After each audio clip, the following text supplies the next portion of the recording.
Jeez. Hi, my name is Will Davis, and this is my senior sage.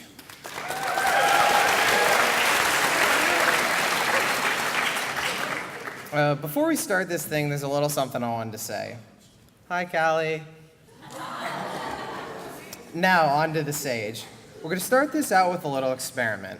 Raise your hand and keep it up if, when you were in kindergarten, you thought dinosaurs were cool. Good. Now, put your hand down if by the time you were in middle school, that had changed. And now, put them down if that changed by the senior school.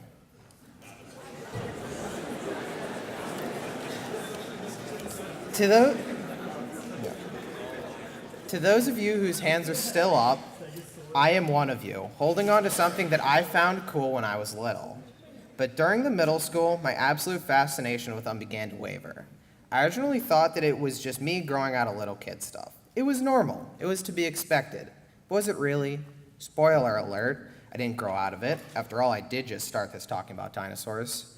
What actually happened was that I realized that the reason I stopped wanting to go to the museum or talk to people about dinosaurs was because I felt uncomfortable about it. I know it sounds silly. Why would you be afraid to talk about dinosaurs, of all things? But when you're in middle school, you're self-conscious about everything, and don't you dare deny that. But the more I thought about it, I began to realize, me thinking dinosaurs are really cool is not something to feel embarrassed about. Being passionate or interested in something is never a thing to be ashamed about. Unless it's Fortnite, the no-skill version of PUBG.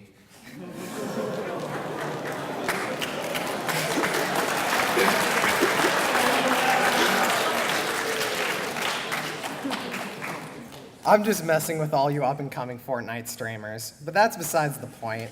What I'm saying is everyone should find something to hold on to that makes them happy. And the importance of this is those things you find cool and fun can easily develop into a lifelong love. If I had not held on to my love of history that I've had since elementary school, I would not have become so good at trivia, and in turn, Quiz Bowl. The people who are able to do and engage themselves in what they truly care about can be a sight to behold. Have you guys ever seen any of those Flex Seal commercials with Phil Swift? Yeah, that man has devoted his heart and soul to the creation of adhesive products for the betterment of mankind. I mean, really, the joy on his face as he saws a boat along with seemingly other random objects in half and repairs them with his rogues gallery of liquid rubber-based tools is truly breathtaking. Phil Swift has found his calling in the marketing and sale of flexible adhesive products, and we should try to follow in his lead and find our callings too. This raises the obvious question, how do I find out what my passion is? Moreover, how do I know if I have found it? With the former, it can be a slog, but you need to be open to new things. It all starts with being adventurous and experimenting to find new and interesting things. It does not have to be daring or way out there, but it is vital to finding a passion. With the latter, when it happens, you'll know. Let's say you fervently believe in, I don't know, the consolidation and nationalization by the federal government of the College Board. Hashtag nationalized College Board. If that were the case, which it should be, you would find yourself thinking about it, talking about it, learning about it. When you truly care about something, it doesn't feel like work. You can spend a surprising amount of time on it without a second thought. Some of you might know me as that guy who talks about Quiz Bowl at Assembly. But the surprising truth is, I almost didn't even join the club, let alone taking on a leading role. I shudder at the thought that I almost missed out on what has become such a large part of my identity during high school. But that almost happened to me freshman year. I've been good at history since elementary school, and while I was in 8th grade, my teacher nominated me for the history bee. Even though I had fun at the bee, I really thought of it as just a one-off experience. Fast forward to club fair freshman year, where I didn't even initially sign up for Quiz Bowl. After a bit of prodding from some others, I decided, hey, why not? And went back to put my name on the list. From there, it quickly developed into a passion of mine, which I have pursued for the rest of my years at Shady Side and will likely continue to throughout college. This is why it's so important to try to be open to new things and devoting yourself to the things you find. Of course, there's some caveats to this. First and foremost, please do not take this as me saying you should not do your schoolwork. That's probably important too, I guess. What is required is a balance between spending your time doing schoolwork and doing what you love. I feel that too many people today, especially here at the Academy,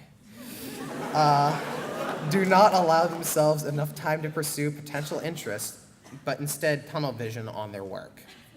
Like my dog Schnella, who becomes so focused on the ball when I throw it for her that she can't see anything else but the ball. And this intense focus has once led her to run headfirst into my garage. Don't worry, she's totally fine, and from that she has learned that objects may be closer than they appear. So, look out for any garages that might be in your way too. Think of your thing as a time to wind down and somewhat relax. And hey, if you want to be a nihilist about it, it's a good way to resume build too. The other thing to keep in mind is just because you love to do something, does not mean it's going to be all sunshine and rainbows. Because for there to be a rainbow, there has to have had been rain. For me with Quiz Bowl, even though it always seemed to work out in the end, there are plenty of trials and tribulations along the way I needed to overcome. I.e., how no one ever commits to tournaments until like the day before, no matter how many emails I send out.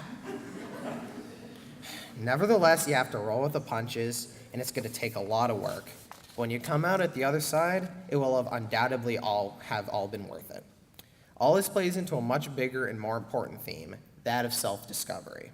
I've heard from a surprising amount of people that college is the time to figure out who you are and what you want to do with your life.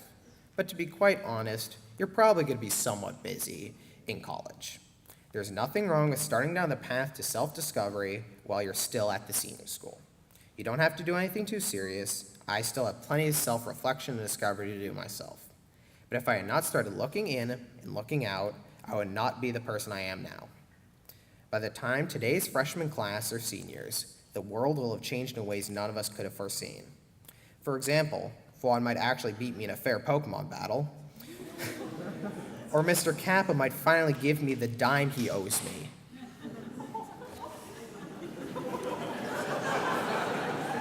Probably not, though. But to circle back to my point, even if you don't know what your thing might be, just start trying things, and it will become more clear along the way.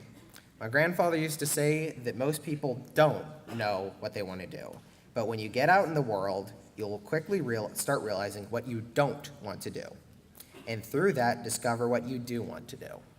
So just pick something that seems interesting and give it a try. So with that, I want to leave you all with just 2 questions. First, do crabs think fish can fly?